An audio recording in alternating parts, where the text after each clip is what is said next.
আসসালামু আলাইকুম রাসেল ভাই, আশা করি ভালো আছেন। আমি মেহেদি হাসান, লিখছি দুবাই থেকে।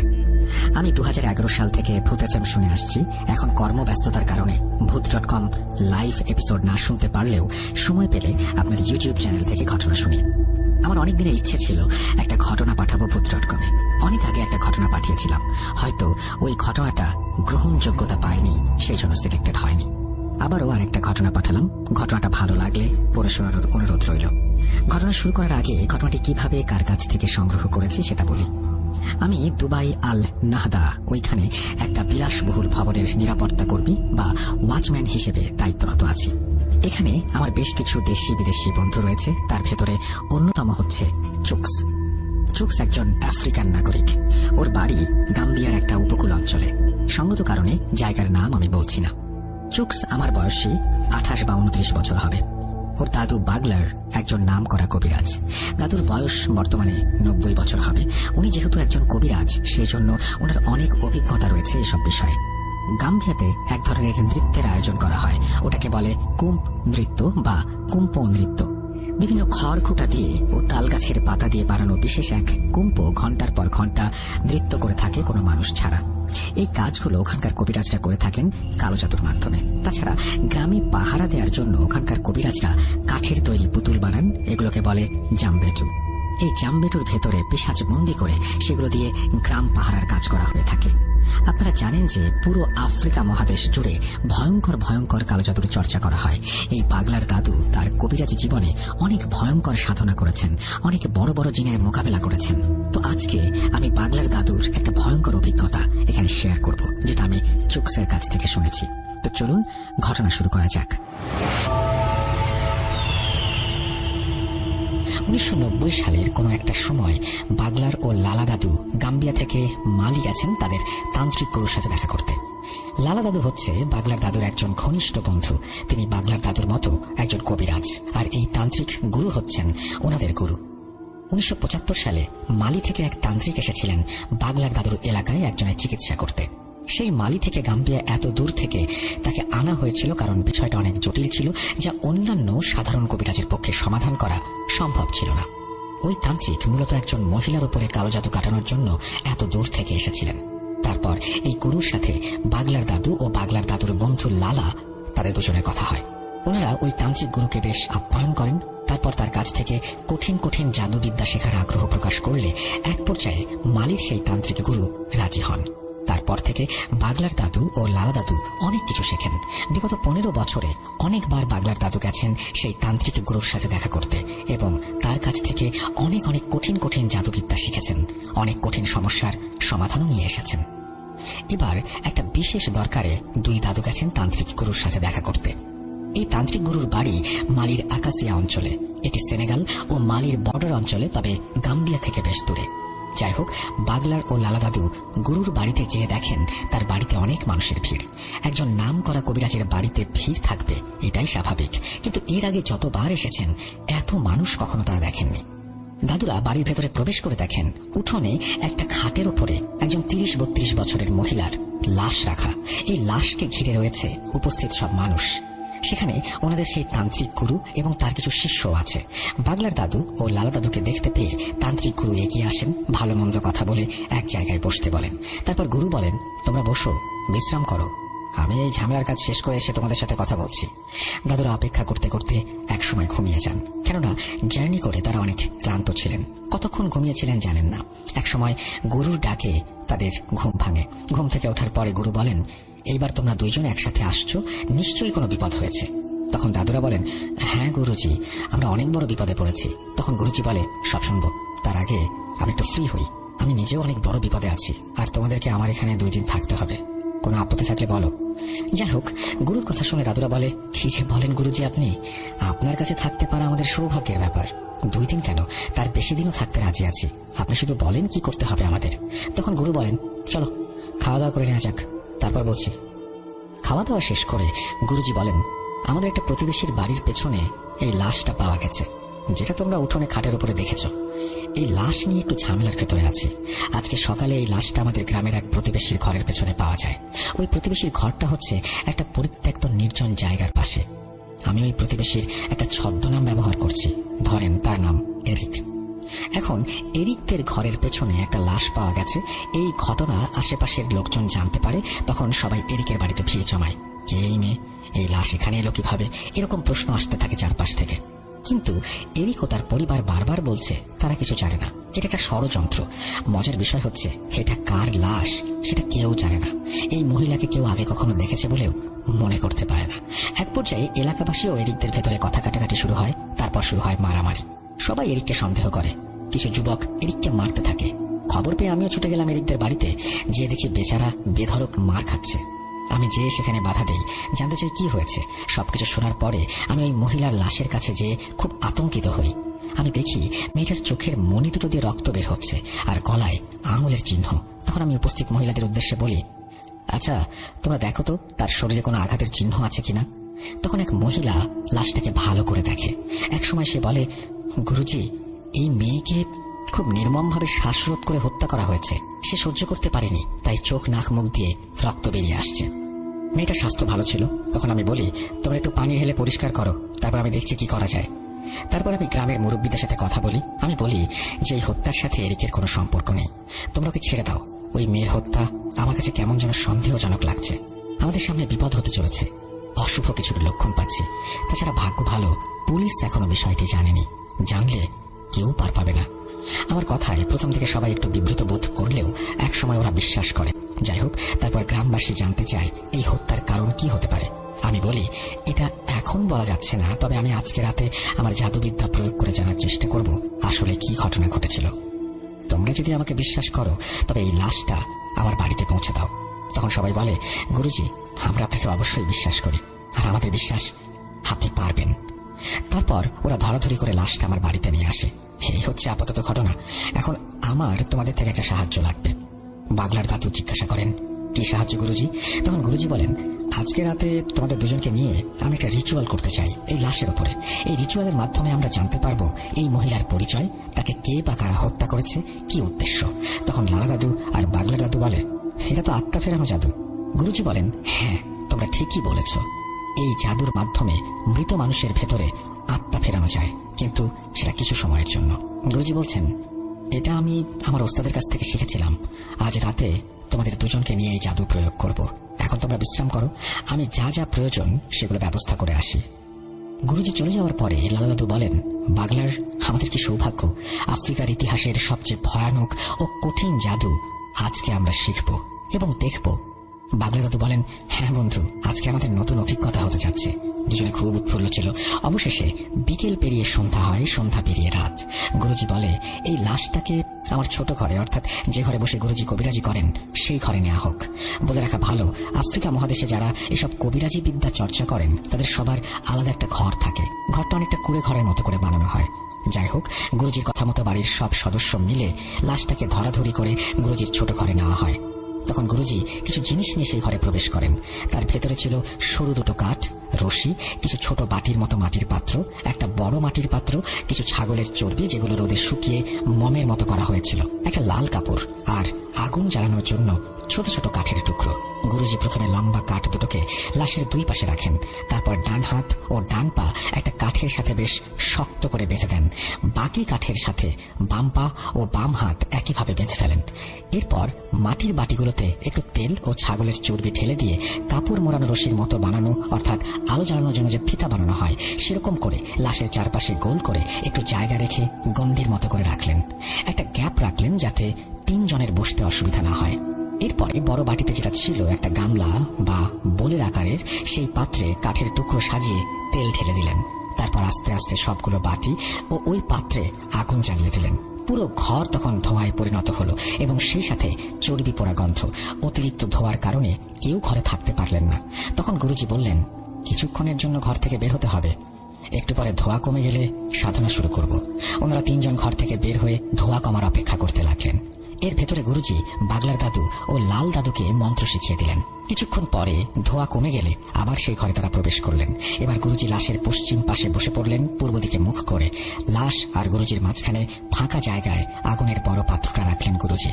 তারপর বাগলার দাদুকে বললেন, বাগলার, তুমি লাশের পাশে মাথার কাছে বসে পড়ো আর কাঠ দুটোকে শক্ত করে ধরে রাখবে। লালা, তুমি লাশের পায়ের কাছে বসো, কাঠ দুটোকে শক্ত করে ধরে রেখো। প্রচন্ড শক্তি প্রয়োগ করতে হবে তোমাদের। এই লাশের শরীরে যখন আত্মা ফিরে আসবে তখন সেটা বল প্রয়োগ করে এখান থেকে ছুটে পালাবার চেষ্টা করবে। আমি তন্ত্র বলে ওকে ধরে রাখবো, তবে যদি কোনো ভাবে এখান থেকে ছুটে যেতে সক্ষম হয় তবে আমরা কেউ বাঁচব না। গুরুজির কথা শুনে দাদুরা একটু ভয় পেলেও গুরুজির উপরে বিশ্বাস রেখে তারা তাদের জায়গায় বসে পড়ে। তখন গুরুজি বলে, তোমাদের যে মন্ত্র শিখিয়ে দিয়েছি সেটা জোরে জোরে পড়তে থাকো, আর লাশে আত্মা না আসা পর্যন্ত পড়েই যাবে। দাদুরা মন্ত্র পড়তে শুরু করে, ওদিকে গুরুজিও মন্ত্র পড়তে থাকেন। বেশ কিছুক্ষণ পরে হঠাৎ করে ওই ঘরের মধ্যে ভূমিকম্প শুরু হয়। মনে হচ্ছে এক্ষুনি ঘরের সবকিছু ভেঙে মাথার উপরে পড়বে। বাগলার দাদু ও লালা দাদু বেশ ভয় পেয়ে যান। তারা দুজনে অভিজ্ঞ ও বড় কবিরাজ হওয়ার পরেও তাদেরও সাহস এবং ধৈর্য যেন কমে যাচ্ছিল। গুরুজির উপরে বিশ্বাস রেখে তারা ধীরে ধীরে স্বাভাবিক হন আর চোখ বন্ধ করে মন্ত্র পড়তে থাকেন। হঠাৎ দাদুরা লক্ষ্য করেন লাশের শরীর নড়ে উঠল। লাশ নড়ে ওঠার সাথে সাথে বাগলার দাদু ও লালা দাদু দুজনে কাঠ দুটোকে দুপাশ থেকে শক্ত করে রাখেন। নড়াচড়া ক্রমেই তীব্র থেকে তীব্রতর হচ্ছে। বাগলার দাদু ও লালা দাদু শরীরের সর্বশক্তি দিয়ে কাঠ দুটোকে ধরে রেখেছেন। এমন সময় গুরুজি আগুনের পাত্রটা নিয়ে উঠে দাঁড়ালেন আর উচ্চ স্বরে মন্ত্র পড়তে পড়তে লাশের চারপাশে ঘুরতে থাকলেন। একটা জিনিস খেয়াল করেন, একটা জ্বলন্ত আগুনের পাত্র যেটা দীর্ঘ সময় জ্বলছে সেটা ধরার সাথে সাথে হাত পুড়ে যাবার কথা, কিন্তু মন্ত্র বলে কিছু হয়নি গুরুজির। তা না হলে উনি সেটা কিভাবে ধরেছেন? এটাই হচ্ছে কালো জাদু। গুরুজি আগুনের পাত্রটা নিয়ে ঘুরতে থাকেন আর মন্ত্র পড়তে থাকেন। এদিকে লাশ ছটফট করতে থাকে এবং চারপাশটা মনে হচ্ছে এখনই লন্ডভন্ড হয়ে যাবে। এভাবে চলতে থাকে অনেক সময়, কিন্তু গুরুজি, লালা দাদু ও বাগলার দাদু মন্ত্র পড়া বন্ধ করেননি। তারা উচ্চ স্বরে মন্ত্র পড়তে থাকেন। মন্ত্র পড়ার এক পর্যায়ে লাশটার ছটফটানি থেমে যায় এবং লাশটা কথা বলে ওঠে। যখন লাশটা কথা বলে ওঠে তখন গুরুজি দাঁড়িয়ে যান আর তার মন্ত্র পড়া বন্ধ করে দেন। লাশটা বলে ওঠে, কি রে কবিরাজ, আমাকে কেন ডেকেছিস? এটা শোনার পরে গুরুজি বলেন, তোমার পরিচয় দাও। তখন লাশের ভেতরে থাকা আত্মা বলে ওঠে, আমি তোর কথা শুনতে বাধ্য না। চুকসের দাদুর বর্ণনা অনুযায়ী ওটা ওই লাশের আত্মা ছিল। আমরা মুসলিম, আমরা বিশ্বাস করি মৃত মানুষের আত্মা কখনো ফিরে আসে না। হতে পারে সেটা তার কালীন জিন অথবা কোনো পিশাচ বা অন্য কিছু। যাই হোক, প্রথমে ওই আত্মাটি কথা বলতে রাজি হচ্ছিল না। তারপর বিভিন্নভাবে তাকে বিভিন্ন কায়দায় রাজি করানো হয় এবং এক পর্যায়ে গুরুজি সক্ষম হন। গুরুজি একটা ওয়াদা করার পরেই লাশটি কথা বলে ওঠে। গুরুজি কি ওয়াদা করেছিলেন সেই বিষয়ে একটু পরে আসছি। ওই মহিলার আত্মা বলে, আমার নাম নায়রা, ছদ্মনাম। আমার বাড়ি বামাকো অর্থাৎ মালির রাজধানী। আমি খ্রিস্টান। আমার বিয়ে হয়েছে মাত্র 3 বছর। আমার বাবা মা কেউ জীবিত নেই। আমার ভাই বোন সবার বিয়ে হয়ে গেছে। তারা সবাই আলাদা আলাদা পরিবার নিয়ে থাকে। আমার স্বামী ফ্রেডি, ছদ্মনাম, ছোটখাটো একটা ব্যবসা করে। বেশ সুখে আমাদের দিন কাটত। সেই সুখ আর সইল না। ফ্রেডি অন্য এক নারীর সাথে সম্পর্ক করে তোলে আর আমাকে অবহেলা অবজ্ঞা করতে শুরু করে। এক পর্যায়ে আমি আমার স্বামীর নামে আমার ভাই বোন ও তার পরিবারের কাছে নালিশ করি। বিষয়টা আমার স্বামী অস্বীকার করে। তারপর তার এমন মিথ্যাচার আমি মেনে নিতে পারি না। আমাদের বাড়িতে আমাদের ভেতরে তুমুল ঝগড়া হয় এবং এক পর্যায়ে আমি তাকে ডিভোর্স দেওয়ার সিদ্ধান্ত নেই আর তাকে জানিয়ে দেই আমি আদালতে দাঁড়াবো তার বিরুদ্ধে। এটা শোনার পরে সে কিছুটা স্বাভাবিক হয়। তারপর তার পরিবার ও আমার পরিবার সবার কাছে সে প্রতিজ্ঞা করে সবকিছু ঠিক হয়ে যাবে। এরপর বেশ কিছুদিন আমার স্বামী আমার সাথে খুব ভালো ব্যবহার করে। তার এমন পরিবর্তন দেখে আমি বেশ খুশি হই। এর প্রায় 1 মাস পরে আমার স্বামী ফ্রেডি আমাকে বলে, তোমাকে নিয়ে অনেক দিন কোথাও ঘুরতে যাওয়া হয় না, চলো কোথাও ঘুরে আসি। আমি খুশি হই। তখন সে বলে আমাদের এই অঞ্চলে যাওয়া উচিত। তারপর সে এই জায়গার কথা বলে। আমিও রাজি হয়ে গেলাম। তারপরে আমার স্বামী আমাকে এই গ্রামে নিয়ে আসে। যেদিন ফ্রেডি আমাকে হত্যা করে সেদিন সন্ধ্যায় ফ্রেডি বলে, তোমাকে একটা জিনিস দেখাবো, চলো যাওয়া যাক। আমিও সরল মনে তার কথায় রাজি হয়ে গেলাম। ফ্রেডি আমাকে হত্যা করার আগে কৌশলে ঘুমের ঔষধ খাওয়ায়। আমার প্রচুর ঘুম পাচ্ছিল। সেটা তাকে বললে সে হোটেলে নেয়ার কথা বলে। কৌশলে এখানে নিয়ে এসে আমাকে গলা টিপে হত্যা করে। তারপর আমার লাশ এখানে ফেলে পালিয়ে যায় আর এভাবে আমার মৃত্যু হয়। মহিলার আত্মার কাছ থেকে তার হত্যাকাণ্ডের ঘটনা শুনে উপস্থিত আমরা সবাই মর্মাহত হই এবং ফ্রেডির ওপরে আমাদের প্রচুর রাগ হয়। নীরবতা ভেঙে গুরুজি নায়রার আত্মাকে বলে, এখন তুমি বলো আমি তোমার জন্য কি করতে পারি? তখন নায়রার আত্মা বলে, আমার এই নির্মম হত্যার বিচার চাই আর আমার লাশটা আমার ভাই বোনদের কাছে পাঠিয়ে দিলে আমার আত্মা শান্তি পাবে। গুরুজি একটু চিন্তা ভাবনা করে বলে, তোমার স্বামীকে ঈশ্বর অবশ্যই সাজা দেবেন। আমি তার উপরে মরণ বাণ মারব। তার মতো পাপীর বেঁচে থাকার কোনো অধিকার নেই। কিন্তু তোমার লাশ নিয়ে এখন যদি তোমার বাড়িতে যাই তাহলে আমরা বিপদে পড়ে যাব। আইনি ঝামেলা হবে অনেক। যেহেতু তোমার স্বামী তোমাকে হত্যা করেছে তার কোনো সাক্ষী নেই আর সেটা প্রমাণ করার জন্য আইনি প্রক্রিয়ার ভেতর দিয়ে যেতে হবে। অনেক ঝামেলা হবে। আমাদের গ্রামে নিরীহ মানুষগুলো বিপদে পড়বে, অনেক ভোগান্তি হবে সবার। তার চেয়ে আমরা সবাই মিলে তোমাকে এখানে তোমার ধর্ম অনুযায়ী দাফন করি।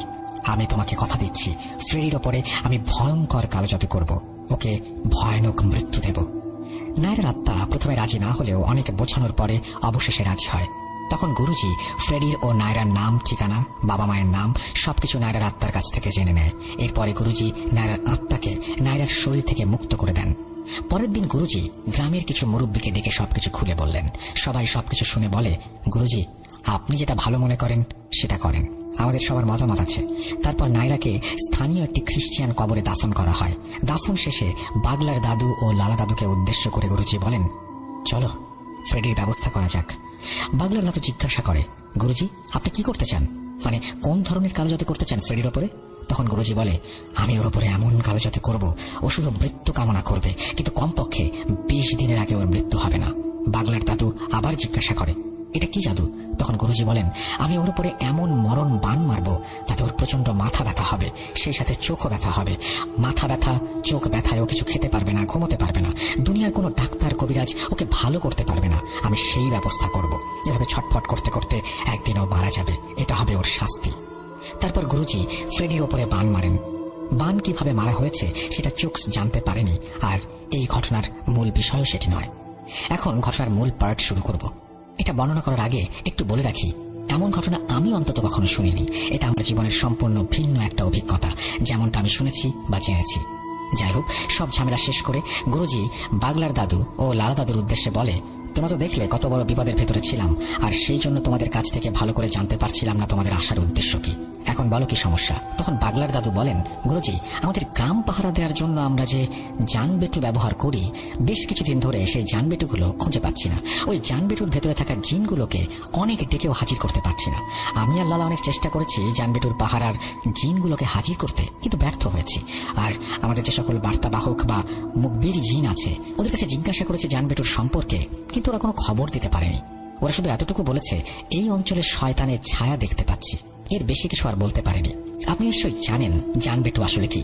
জানবেটু হচ্ছে এক ধরনের কাঠের পুতুল, যেটার ভেতরে জিন বন্দী করে আফ্রিকান কবিরাজরা গ্রাম পাহারা দেওয়ার ব্যবস্থা করে, বিশেষ করে আফ্রিকার উপকূলীয় অঞ্চলগুলিতে। যাই হোক, গুরুজি জিজ্ঞাসা করে, তোমাদের জানবেটুগুলো নিখোঁজ কতদিন থেকে? তখন দাদুরা বলে, তা প্রায় 10 দিন হবে। আমাদের অন্যান্য জিনেরা যখন বলল এই গ্রামে শয়তানের ছায়া দেখতে পাচ্ছি, তখন আমরা খুব চিন্তায় পড়ে যাই। আর এই শয়তান কে বা কারা, কেন আমাদের জানবেটুগুলোকে আক্রমণ করলো, আর কি উদ্দেশ্য নিয়ে তারা এখানে এসেছে, এইটা জানার অনেক চেষ্টা করেছি, কিন্তু ব্যর্থ হয়েছি। আমাদের অনুগত যত জিন আছে কেউ কোনো সঠিক তথ্য দিতে পারেনি। এরা শুধু এতটুকু বলেছে এই গ্রামে শয়তানি কর্মকাণ্ড করা হচ্ছে, তবে সেটা খুব গোপনে। এই শয়তানগুলো কোনো উদ্দেশ্য নিয়ে এখানে আসছে, আমাদের জিন সেটা বলতে পারেনি। তারা অনেক চেষ্টা করেও কোনো খবর সংগ্রহ করতে পারেনি।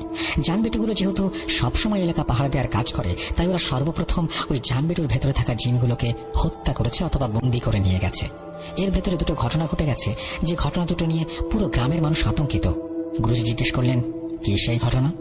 বাগদাদু বললেন, জানবেটুগুলো নিখোঁজ হবার 2 দিন পরে আমাদের গ্রামের একটা ছেলে জিয়ান কাজ শেষ করে নদীর পাড় দিয়ে বাড়ি ফিরছিল। এক জায়গায় এসে জিয়ান দেখতে পায় একটু দূরে দুটো অবয়ব দাঁড়িয়ে আছে। এটা দেখে জিয়ান খুব অবাক হয়। জিয়ান আস্তে আস্তে এগোতে থাকে।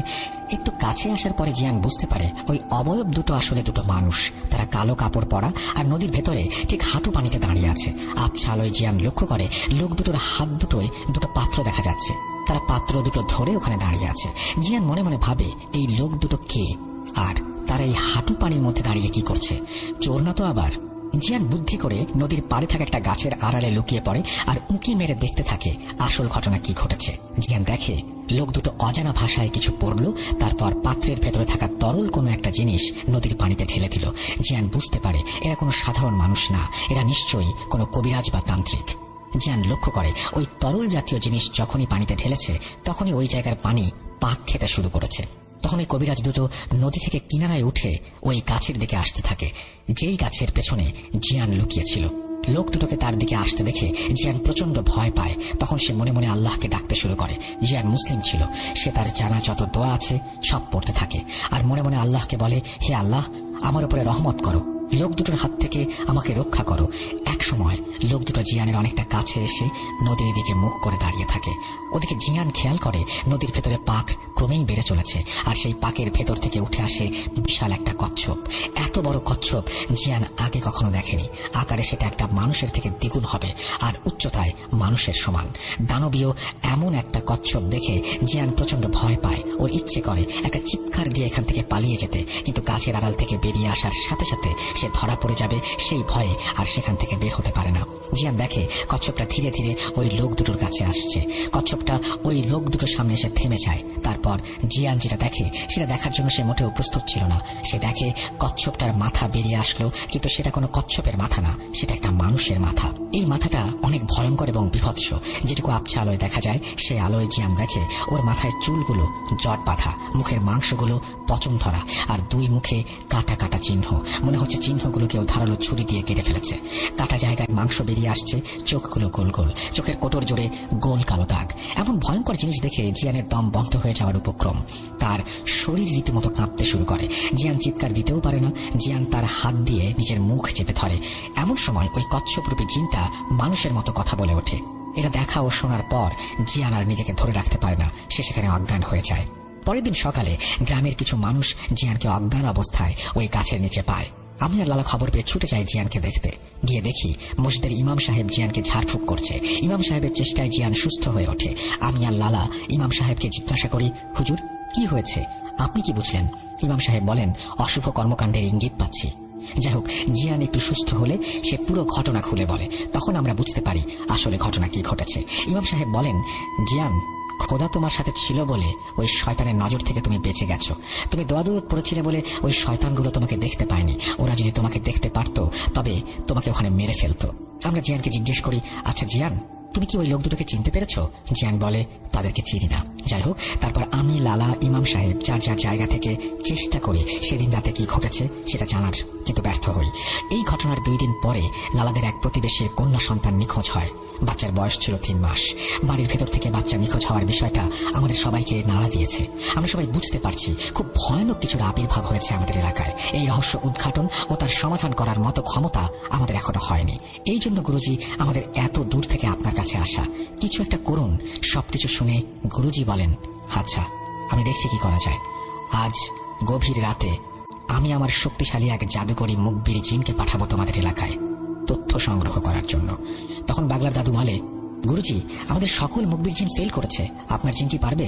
তখন গুরুজি মুচকি হেসে বলে, বাগলার, ও হচ্ছে সেই জিন যে স্বয়ং শয়তানের করা মায়াজাল কাটাতে সক্ষম। তোমরা চিন্তা করো না, যাও বিশ্রাম করো, আমি আগে দেখি ওখানে কি হচ্ছে। সেদিন রাতেই গুরুজি আসনে বসেন। আমরা দুজন শুয়ে পড়ি। ভোরে গুরুজির ডাকে আমাদের ঘুম ভাঙে। তখন গুরুজি বলে, বাগলার, তোমরা তৈরি হয়ে নাও, আমাদের এক্ষুনি বেরোতে হবে। বাগলার দাদু জিজ্ঞাসা করে, গুরুজি আমরা এখন কোথায় যাচ্ছি? গুরুজি বলেন, কোথায় আবার? তোমাদের এলাকায়। শয়তানের সাথে মোকাবেলা করতে হবে না? গুরুজি আমাদের সাথে যাচ্ছেন শুনে আমি আর লালা তো দারুণ খুশি। তখন গুরুজি বলেন, বাগলার, এই কবিরাজি জীবনে অনেক কিছু দেখেছি, অনেক কিছু শুনেছি। আমার গুরু যিনি ছিলেন উনি আমাকে সবসময় একটা কথা বলতেন, যদি শয়তানের সাথে লড়াই করতে করতে মৃত্যু হয় তবে সেই মৃত্যুতে ঈশ্বর খুশি হন। শয়তানের কাছে কখনো মাথা নত করবে না। এই বৃদ্ধ বয়সে এসে এমন একটা সুযোগ আমি পেয়ে যাব ভাবতে পারিনি। তোমাদের দুজনকে ধন্যবাদ আমার কাছে আসার জন্য। চলো যাওয়া যাক তোমাদের এলাকায়। তাছাড়া অনেক দিন হলো আমার বোনটাকে দেখি না। সমস্যার সমাধান করব, বোনের সাথেও দেখা করব।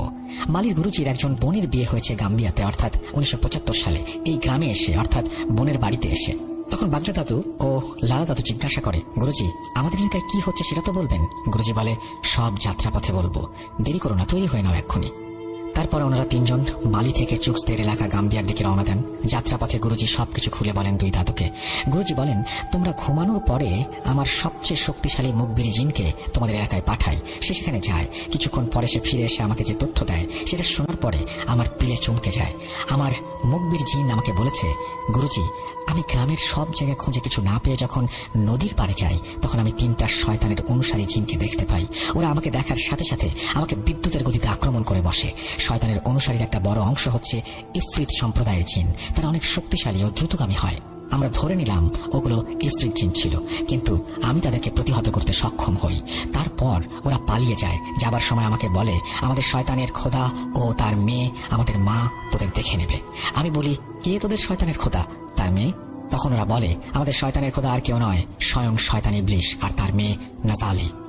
একটা কথা বলে রাখি, বিভিন্ন ধর্ম অনুযায়ী শয়তানকে বিভিন্ন নামে ডাকা হয়। আমি এখানে ইবলিশ শব্দটা ব্যবহার করেছি। যাই হোক, গুরুজি বলেন শয়তান ইবলিশের অনেকগুলো সন্তান রয়েছে। এই ইবলিশের সন্তানগুলো এক একজন এক একটা অপকর্মে লিপ্ত। কেউ মানুষের ভেতরে দ্বন্দ্বের সৃষ্টি করে, কেউ মানুষকে বিপথে নিয়ে যায়, কেউ সংসারে অশান্তি করে। আরো যত অপকর্ম আছে এইসব শয়তানের ছেলে মেয়েও শয়তান নিজে করে। তার ভেতরে নাজালি একজন। এই নাজালি নামের অর্থ মহামারী। নাজালি একটা আফ্রিকান শব্দ, সম্ভবত ইকবো অথবা ইবো ভাষায় কথা বলে চুকস। এখানে আমি যে নামগুলো ব্যবহার করব সব এই আফ্রিকান ভাষায় হবে। যাই হোক, এদের প্রত্যেকের আবার বিশাল বাহিনী আছে। এই মহামারীর কাজ হচ্ছে ডাঙায় ও পানিতে মহামারী সৃষ্টি করা। তোমাদের নদীতে পানিকে দূষিত করে মানুষের ভেতরে রোগ ছড়ানোর জন্য তোমাদের এই নদীটাকে সে এখন বেছে নিয়েছে। যেহেতু এটা আফ্রিকান মহাদেশের ভেতরে অনেক বড় একটা নদী, অনেক জায়গায় দেখা যায় একটা নদীর পানি হঠাৎ দূষিত হয়ে রোগ ব্যাধি হয়ে শত শত মানুষ মারা যাচ্ছে। কোনো ডাক্তার বা কবিরাজের ওষুধে কাজ হচ্ছে না, অথচ বছরের পর বছর ওই এলাকার সবাই ওই নদীর পানি ব্যবহার করে আসছে। তাহলে হঠাৎ করে নদীর পানি এভাবে দূষিত হয়ে পড়লো কিভাবে? অনেকে হয়তো সায়েন্টিফিক কোনো ব্যাখ্যা দেবে, পরিবেশগতভাবে হতে পারে এটা বলবে, কিন্তু কেন? তার পেছনে একটা কারণ হচ্ছে এই শয়তানের মেয়ে মহামারী ও তার অনুসারী। আর তাদেরকে এই কাজে সাহায্য করে সামান্য ক্ষমতার লোভে মানুষরূপী কিছু শয়তান। তোমাদের গ্রামের ভেতরে যে দুজন পাগল আছে, ওরা আসলে পাগল না, ওরা হচ্ছে শয়তানের অনুসারী। তোমাদের জান বেটুর ভেতরে থাকা জিনকে হত্যা করেছে ওরা। আর লালার প্রতিবেশীর মেয়েকে এই দুজন শয়তানের মেয়ে নাজালির নামে বলি দিয়েছে। ওই দুই শয়তান তান্ত্রিক সারাদিন পাগলের নাটক করে আর রাতের বেলা তারা এই সমস্ত অপকর্ম চালায়। সেদিন জিয়ানের দেখা কালো কাপড় পরা ওই শয়তান তান্ত্রিক দুটোই হচ্ছে তারা। মূলত ওরা পাগল সেজে ঘুরে বেড়ায় আর দেখে কোনো বাড়িতে ছোট বাচ্চা আছে কিনা। ওরা অন্য এলাকা থেকে আরো দুটো বাচ্চাকে তুলে এনে তোমাদের ওই নদীর পাড়ে বলি দিয়েছে। ওরা এই পর্যন্ত 3টা বলি দিয়েছে। দূরে হওয়ার জন্য তোমরা বাকি দুজনের কথা জানতে পারোনি।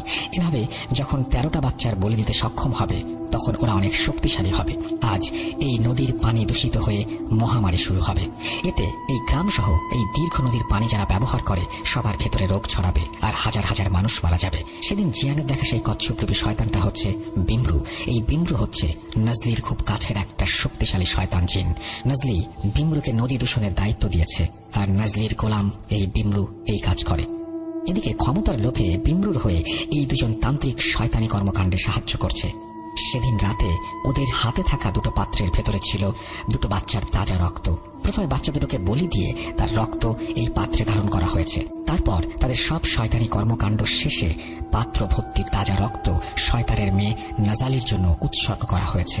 আর সেই জন্য বিমরু পানি থেকে উঠে এসে একটা কচ্ছপের রূপ ধরে আর শয়তান তান্ত্রিক দুটোকে বলে দ্বিতীয় বলি কবে দিতে হবে, কখন দিতে হবে। এখন তোমরা বলো, এত কিছু জানার পরে আমি কি বসে থাকবো? তাই তোমাদের সাথে বেরিয়ে পড়লাম শয়তানের সাথে যুদ্ধ করার জন্য। যদি ওই শয়তান তান্ত্রিক দুটো কোনোভাবে 13টা বাচ্চাকে বলি দিতে সক্ষম হয় তবে এই গ্রাম মৃত্যুপুরী হয়ে যাবে। আমাদের প্রথম কাজ গ্রামে যে সবাইকে এই বিষয়গুলো খুলে বলা, তারপর তাদেরকে সাথে নিয়ে কৌশলে ওই পাগল বেশি শয়তান দুটোকে খুঁজে বের করে তাদেরকে হত্যা করা।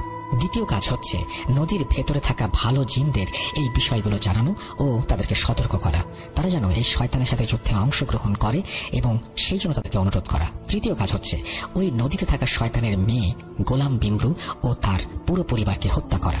শেষ কাজ এই গ্রামে একটা রিচুয়াল করে গ্রামটাকে সুরক্ষিত করা, যাতে ভবিষ্যতে আর কোনো শয়তান সেখানে সহজে না আসতে পারে। গুরুজির কাছ থেকে এত কিছু শোনার পরে বাগলার ও লালা দাদু বলে, গুরুজি এত কিছু হয়ে গেল অথচ আমরা কিছুই বুঝতে পারলাম না। গুরুজি মুচকি হেসে বলেন, তোমরা কেবল শিখছো, তোমাদের এখনো অনেক কিছু অজানা আছে, তবে তোমরা একদিন আমার থেকেও বড় কবিরাজ হবে। যাই হোক, অনেক লম্বা জার্নি করে অবশেষে গুরুজিকে নিয়ে বাগলার দাদু ও লালা দাদু তাদের গ্রামে পৌঁছালেন। সবাই যখন খবর পায় গুরুজি এসেছেন তখন গ্রামের সবাই ছুটে আসে গুরুজিকে দেখতে, কেননা গুরুজি হচ্ছে এই গ্রামের আত্মীয়। বেশ কয়েকবার এই গ্রামে উনি এসেছেন। তাছাড়া উনি এখানে আসার পরে অনেকের অনেক জটিল সমস্যার সমাধান করেছেন। এই জন্য গুরুজি অনেক পরিচিত ও সুনামও আছে। গুরুজি প্রথমে তার বোনের বাড়িতে ওঠে এবং গ্রামের মোড়ল ও সম্মানিত যত লোক আছে সবাইকে খবর দিতে বলে। খবর পেয়ে সবাই চলে আসে গুরুজির কাছে। তখন গুরুজি বাগলার দাদু, লালা দাদু ও এই গ্রামের সব মোড়ল শ্রেণীর লোকদের নিয়ে একটা বৈঠক করে। সবাইকে সবকিছু খুলে বলা হয় আর কি কি করতে হবে সেটাও বলে দেওয়া হয়।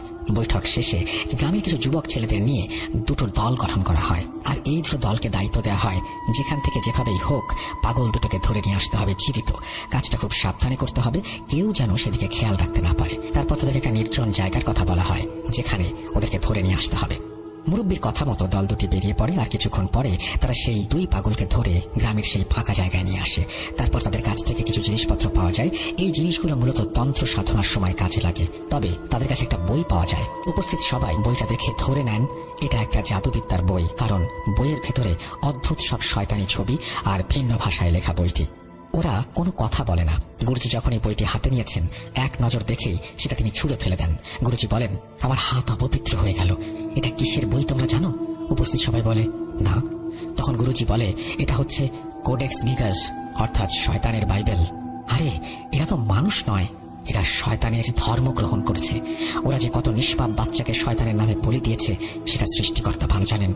সময় নষ্ট না করে ওদেরকে জিন্দা আগুনে পুড়িয়ে মেরে ফেলো। গুরুজির কথা মতো ওদের শরীরে পেট্রোল ঢেলে আগুন জ্বালিয়ে দেয়া হয়। ওরা মরার আগে শুধু একটা কথা বলে, আমাদের শয়তানের খোদা তোমাদের শাস্তি দেবে।